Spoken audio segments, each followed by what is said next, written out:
মালদ্বীপ এক অপার সৌন্দর্যের নাম। মহান আল্লাহ পাকের এক অসীম সৃষ্টি। আল্লাহ নিজের হাতে এই দেশটি তৈরি করেছেন মনে হচ্ছে। জবের পারপাসে 3 মাস বিজনেস বিষয় নিয়ে এই মালদ্বীপে অবস্থান করেছিলাম। অবস্থান করার সময় কিছু স্মৃতি এবং কিছু সৌন্দর্য ঘুরে দেখেছি, যা কিছু আপনাদের কাছে শেয়ার করছি।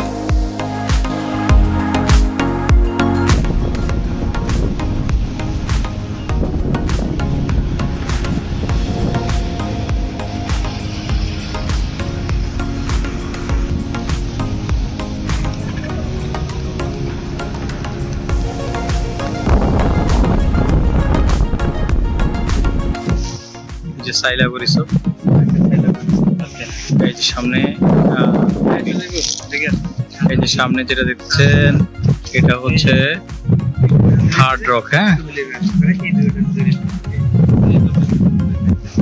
এই যে হার্ড রক, এই সামনে যেগুলো দেখতেছেন এগুলো ওয়াটার ভিলা।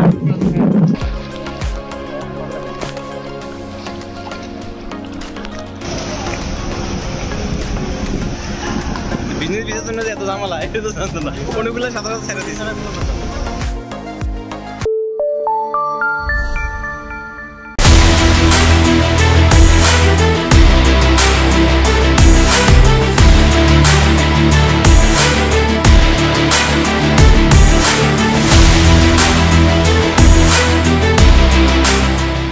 শুরুটা শুরু হয়েছে হযরত শাহজালাল ইন্টারন্যাশনাল এয়ারপোর্ট থেকে। এটি একটি বাংলাদেশি এয়ারলাইন্স, খুবই সুন্দর। 2 ঘন্টা থেকে 2.5 ঘন্টা সময় লাগে। বাংলাতে করে যাচ্ছি আমরা। হ্যাঁ, ইউএস বাংলাতে এখনই উঠছি। দুবাই কবর দোয়া করবে সবাই আমার জন্য। প্রবেশ করেই মোটামুটি একটা উইন্ডো সিট পেয়ে গেলাম। আর আমার সাথে দুজন প্রবাসী বসছেন, আর সামনের দিকে সবাই আস্তে আস্তে ভিতরে ঢুকছেন। বিমানের দিকে ঢুকে যার মতো সিট প্রবেশ করছেন। এই যে দেখছেন ইথিওপিয়ান এয়ারলাইন্স দেখা যাচ্ছে যে উইন্ডো সিট দিয়ে। যে আমার পাশে 2জন প্রবাসী বসে আছেন, আর সবাই যে যার মতো ব্যাগ গোছাতে ব্যস্ত। পিছনে যারা বিমান ক্রু আছে যারা সবাইকে দেখিয়ে দিচ্ছেন। আস্তে আস্তে সবাই যে যার মতো করে নিজের সিটে বসে যাচ্ছেন। কার্যক্রম শেষে বিমান আস্তে আস্তে রানওয়ের দিকে চলে যাচ্ছে। এই সকল বিমানগুলো শাহজালাল ইন্টারন্যাশনাল এয়ারপোর্টের মধ্যে কীভাবে সারিবদ্ধভাবে দাঁড়িয়ে আছে। তো আস্তে আস্তে দেখতেছি আমরা বিমান ওঠার জন্য টেক অফ করার চেষ্টা করতেছে। এই বিমানটা টেক অফের দিকে যাচ্ছে। এখন মোটামুটি বিমানটি প্রায় মাটি থেকে উঠে যাচ্ছে আকাশের দিকে। অনেক দূর উঠে গিয়েছে, এখন অনেকটাই উঠে গিয়েছে। এই যে দেখুন বিমানের উইন্ডো সিট দিয়ে ঢাকার সিটি কত ছোট দেখা যাচ্ছে। একদম নিচের বাড়ি দেখেন, বিভিন্ন বিল্ডিংগুলোকে দেখে কত ছোট ছোট কত ক্ষুদ্র দেখা যাচ্ছে। তো আমরা এখন এই ভিউগুলো একটু এনজয় করি।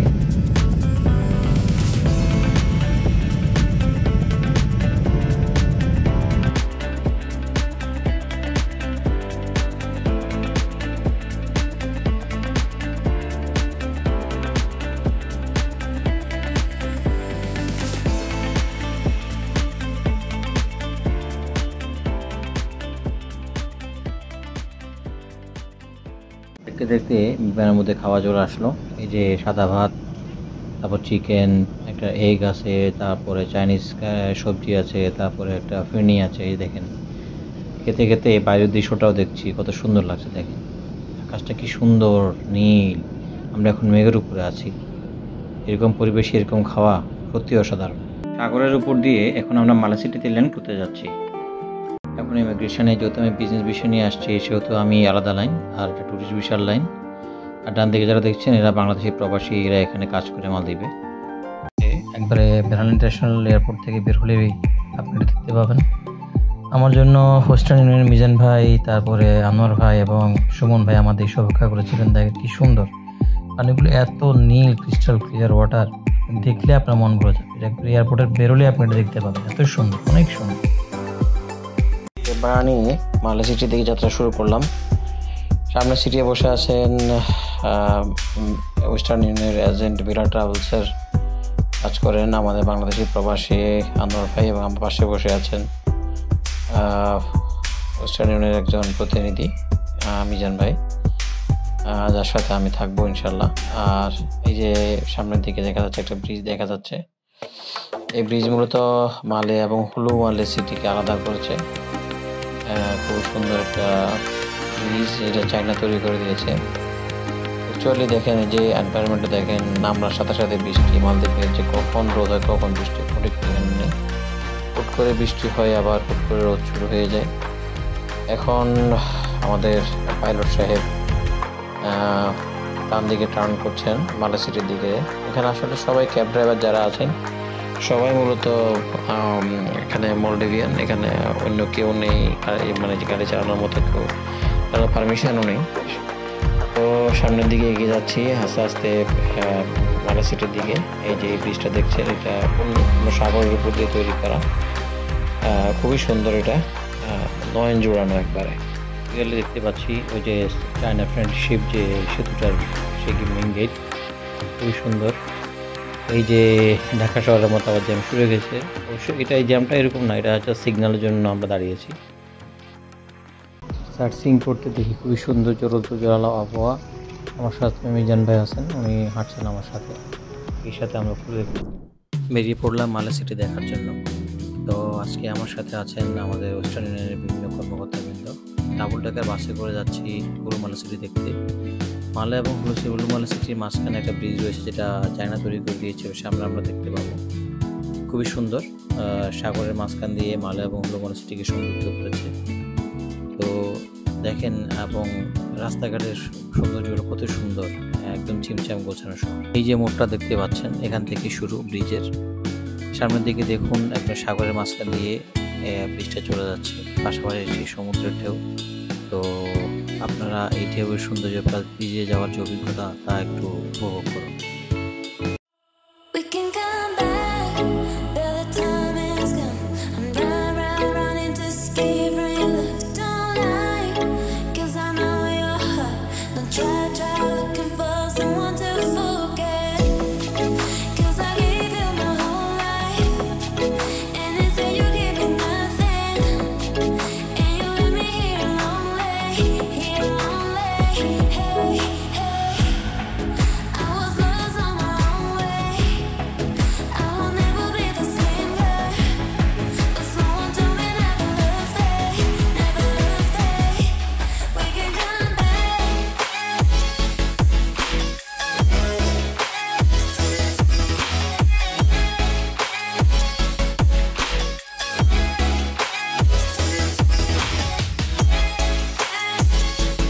অবশেষে চলে আসলাম হুলু মালের একবারে শেষ অংশে, যার নাম ফেজ 2। এই ফেজ 2-এ দেখেন কত সুন্দর সুন্দর অট্টালিকা, প্রায় 24 থেকে 25টা অট্টালিকা এই সাগরের কোল ঘেঁষে দাঁড়িয়ে আছে। এত সুন্দর বিভিন্ন কালারফুল এক একটা অট্টালিকা, মানে মানুষের থাকার জন্য যে একটা সুন্দর বসবাস তৈরি করে দিয়েছে মালদ্বীপ গভর্নমেন্ট, তা দেখলে আপনার চোখে আপনি আটকে রাখতে পারবেন। সারাদিন শুধু তাকিয়ে থাকবেন যে ছোট একটা জায়গার ভিতরে এত সুন্দর অট্টালিকা তৈরি করা যায়, যা আপনার চিন্তারও বাইরে দিয়ে আসলে ফ্ল্যাটগুলোর মালিকদেরকে হস্তান্তর করেন, এবং ফ্ল্যাটের মালিকরা কিন্তু এখানে কিস্তি সিস্টেমের মাধ্যমে আসলে ফ্ল্যাটগুলো কিনে। আসলে এখানে জানতে পারলাম, তো খুবই সুন্দর। আসলে অনেক বড় বড় অট্টালিকা, প্রায় 24-25 তলা করে জায়গা। আসলে এই হুলু মালের এই শেষ অংশটা ফেজ 2-তে আসলে ম্যানমেড আইল্যান্ড তৈরি করে থাকার জন্য উপযোগী করা হয়েছে। মালে সিটিটা আসলে অনেক ছোট, জায়গাটা থাকার 1 ইঞ্চি জায়গাও নাই মানে। তো এখানে এসে মোট সবাই হাউজিংয়ের মতো করে থাকছে, যে আমাদের উত্তরা দিয়ে বাড়ির মতো যেভাবে সুন্দর করে একটা মানে থাকার যে এনভায়রনমেন্ট, সাগরের কোল ঘেঁষে সুন্দর একটি পরিবেশ, আসলে না দেখলে আপনি বুঝতে পারবেন না। খুবই সুন্দর, এত সুন্দর একটা পরিবেশ যা সবার চোখে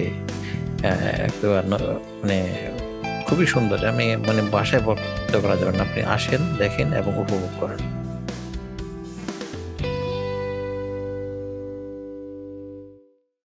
এখন একটি রিসোর্ট দেখতে পাচ্ছি শেষ প্রান্তে হুলু মালের। কি সুন্দর, একদম নীল সাগরের সেই পানি। উপর থেকে দেখেন দেখা যাচ্ছে মাটির টিপু দাঁড়িয়ে আমরা একটা ব্রিজ দেখতে পাচ্ছি। সামনের দিকে দেখেন ওই যে পরিকল্পিত নগরায়ন, একদম আমাদের ঢাকা উত্তরার মতো। খুবই সুন্দর একটা পরিবেশ। বিকালবেলা সবাই আসলে এখানে ঘুরতে আসে, দেখার জন্য আসে সবাই এখানে। আর সামনে দেখছেন এই যে স্পিডগুলো দেখছেন, এগুলো করে সাধারণত রিসোর্টগুলোতে যাওয়া হয় এবং বিকালবেলা দেখেন সবাই ঘুরতে আসছে, দেখার জন্য আসছে। এই যে সামনে যে দেখছেন, যে সামনে একটা আইল্যান্ড দেখা যাচ্ছে এবং বিকালে সেই পড়ন্ত বিকেল খুব সুন্দর সূর্য ডুবে যাচ্ছে। পড়ন্ত বিকেলে দেখুন সাগরের ঢেউগুলো কত সবুজ, কত ক্লিন, কত নীল জলরাশি। আমরা হেঁটে চলছি সামনের দিকে। দেখুন সাগরের ঢেউগুলো পাথরের বুকে আছড়ে পড়ছে। এই সামনে দেখতে পাচ্ছেন এটা একটা রিসোর্ট, এটা শেরাটন রিসোর্ট বাংলাদেশের একটা নামে। ওই সামনে যে একটা দেখতে পাচ্ছেন ওটা ফিরে আসতে ইস্টার্ন শো দেখতে পেলাম।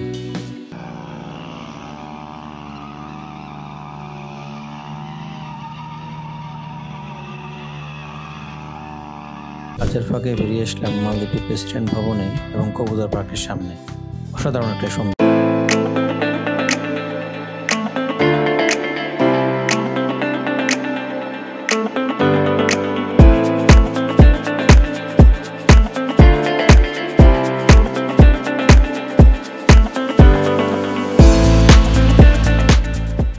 কবুতর পার্কের শেষে আসলে যে অংশটা দেখা যাচ্ছে, এখানে আসলে মেন রিসোর্ট থেকে সেই স্পিডবোটগুলো এখানে বেড়ে এখান থেকে জেটির মতো যাতায়াত করা হয়। আর সামনে যেটা দেখতে পাচ্ছেন যে কবুতর পার্ক। আজকে এখানে শেষ করলাম। চলে আসলাম মালে সিটির একবারে আর্টিফিশিয়াল বিচের পাশে।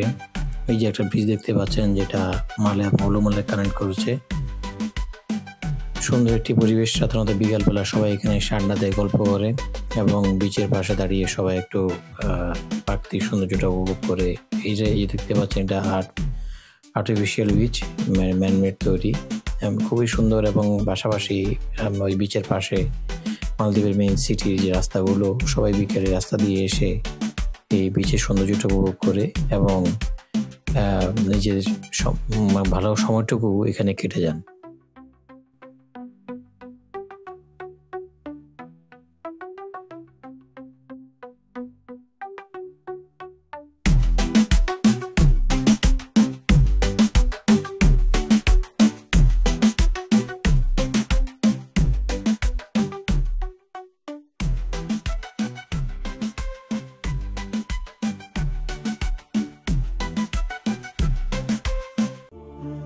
মালে সিটির পশ্চিম প্রান্তে একবারে আর্টিফিশিয়াল বিচের ঘিরে দেখেন একটা সুন্দর মস্ক আছে, যেটা অত্যন্ত সুন্দর, মালদ্বীপের আইকনিক সৌন্দর্য, যেটা কিং সালমান মস্ক নামে পরিচিত। 2019 সালে সৌদি বাদশাহ কিং সালমান আল সৌদ মালদ্বীপ সরকারকে উপহার স্বরূপ একটি মসজিদ নির্মাণের জন্য অর্থ দান করেন। এটা 2022 সালে মালদ্বীপের ধর্মপ্রাণ মুসলিমদের কাছে এই মসজিদটি হস্তান্তর করা হয়। এটি এমন একটি সুন্দর মসজিদ যাতে একসাথে পুরুষ এবং মহিলা যারা আছেন সবাই ভিন্ন ভিন্ন ফ্লোরে একসাথে নামাজ আদায় করতে পারেন। এই মসজিদটি আসলে ঢুকলে, নামাজ পড়লে আপনার নিজের অন্তরাত্মার মধ্যে এতটা ভালো অনুভব হবে যেটা আপনি নিজে একবার আসলে উপভোগ করতে পারবেন। তো মসজিদটি দেখুন এবং তার সৌন্দর্যটি উপভোগ করুন।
বিকালবেলা চলে আসলাম স্টিং রে ফিশ দেখতে, যেটা বাংলাদেশে হাউস মাছ নামে পরিচিত।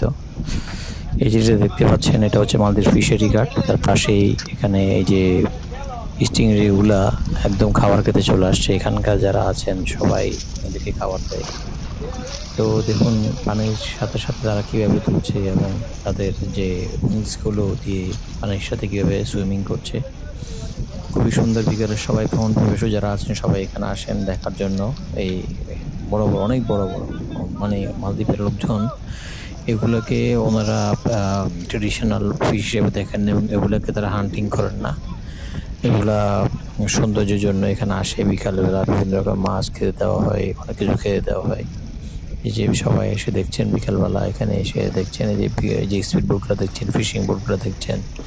এখানে আছেন আবার বাম পাশে আছেন এই সবজি বাজার এবং সবজি মার্কেট। এখানে এই যে দেখেন কত সুন্দর একটি বক, এই যে লম্বা লম্বা বকগুলো এখানে আসে মাছ খাওয়ার জন্য, এখানে এসে বসছে। তারপরে সামনের দিকে যখন দেখতে পাচ্ছি, দেখেন এই যে এইটা দেখতে পাচ্ছেন, এটা মালদ্বীপের একটা ছোট একটা দ্বীপ, যেটা ইন্ডাস্ট্রিয়াল একটা এরিয়া হিসেবে পরিচিত। এই যে সামনে যেটা দেখা যাচ্ছে, এখানে অয়েলগুলোকে স্টক করে রাখা হয়। বিভিন্ন জাহাজ থেকে যে অয়েলগুলো আসে সেগুলো স্টক করা হয়। তো মোটামুটি এতটুকুই। আর আমাদের মিজান ভাই বলছেন যে এগুলাকে এই সকালবেলা বোট দ্বারা এই যে মালদ্বীপের আশেপাশে যে ময়লাগুলো হয় সেগুলো পরিষ্কার করা হয়। প্রতিদিন সকালে সাগর পানি পরিষ্কার করে, তাহলে আবার ইয়া থাকবে না কেন? প্রতিদিন নিজে পরিষ্কার করে। আজকে বিকালে এখান থেকে চলে যাচ্ছি, এখন বাসায় ফিরব। আজকে চলে আসলাম মালদ্বীপের একবারে বিচের পাশেই, আর্টিফিশিয়াল বিচের পাশে একটা সুন্দর করে একটা পার্ক তৈরি করা হয়েছে। সে পার্কের মধ্যে দেখেন যে এই যে অ্যাকোয়ারিয়াম ফিশগুলোকে ওনারা কীভাবে আর্টিফিশিয়ালি এখানে দর্শকদের সামনে মুক্ত করে রেখেছে। অসাধারণ সৌন্দর্য, এবং সমুদ্রের পানিগুলো কিন্তু সরাসরি এখানে আসে। এসে সবাই বিকালবেলা এখানে সবাই ঘুরতে আসে, এখানে সবাই একটু আড্ডা দেয়, বিকাল সময়টাও কাটায়, আর এই মাছগুলো দেখে এবং তাদের সৌন্দর্যগুলো উপভোগ করে।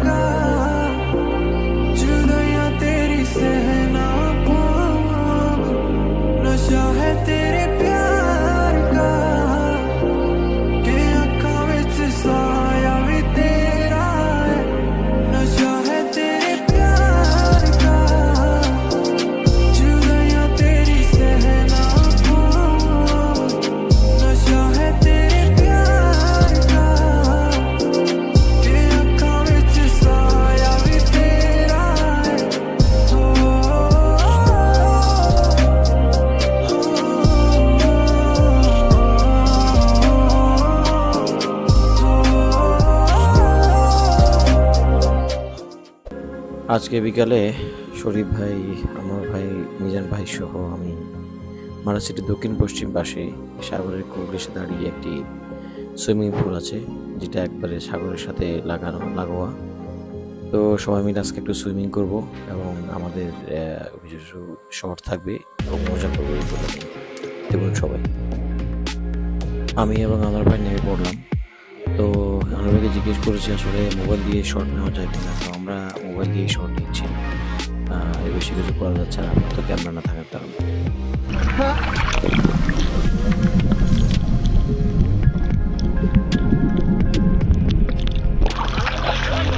জেলান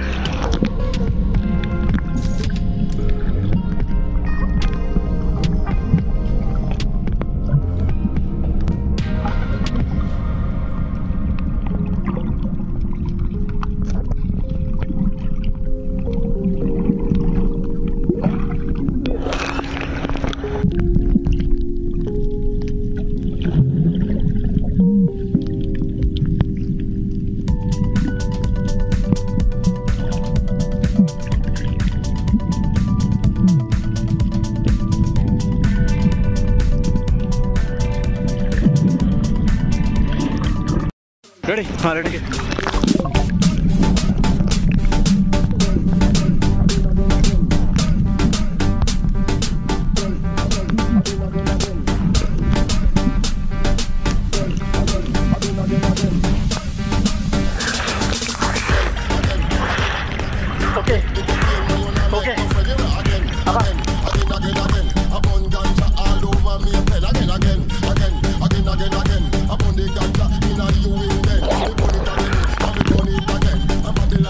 me and them are no friend.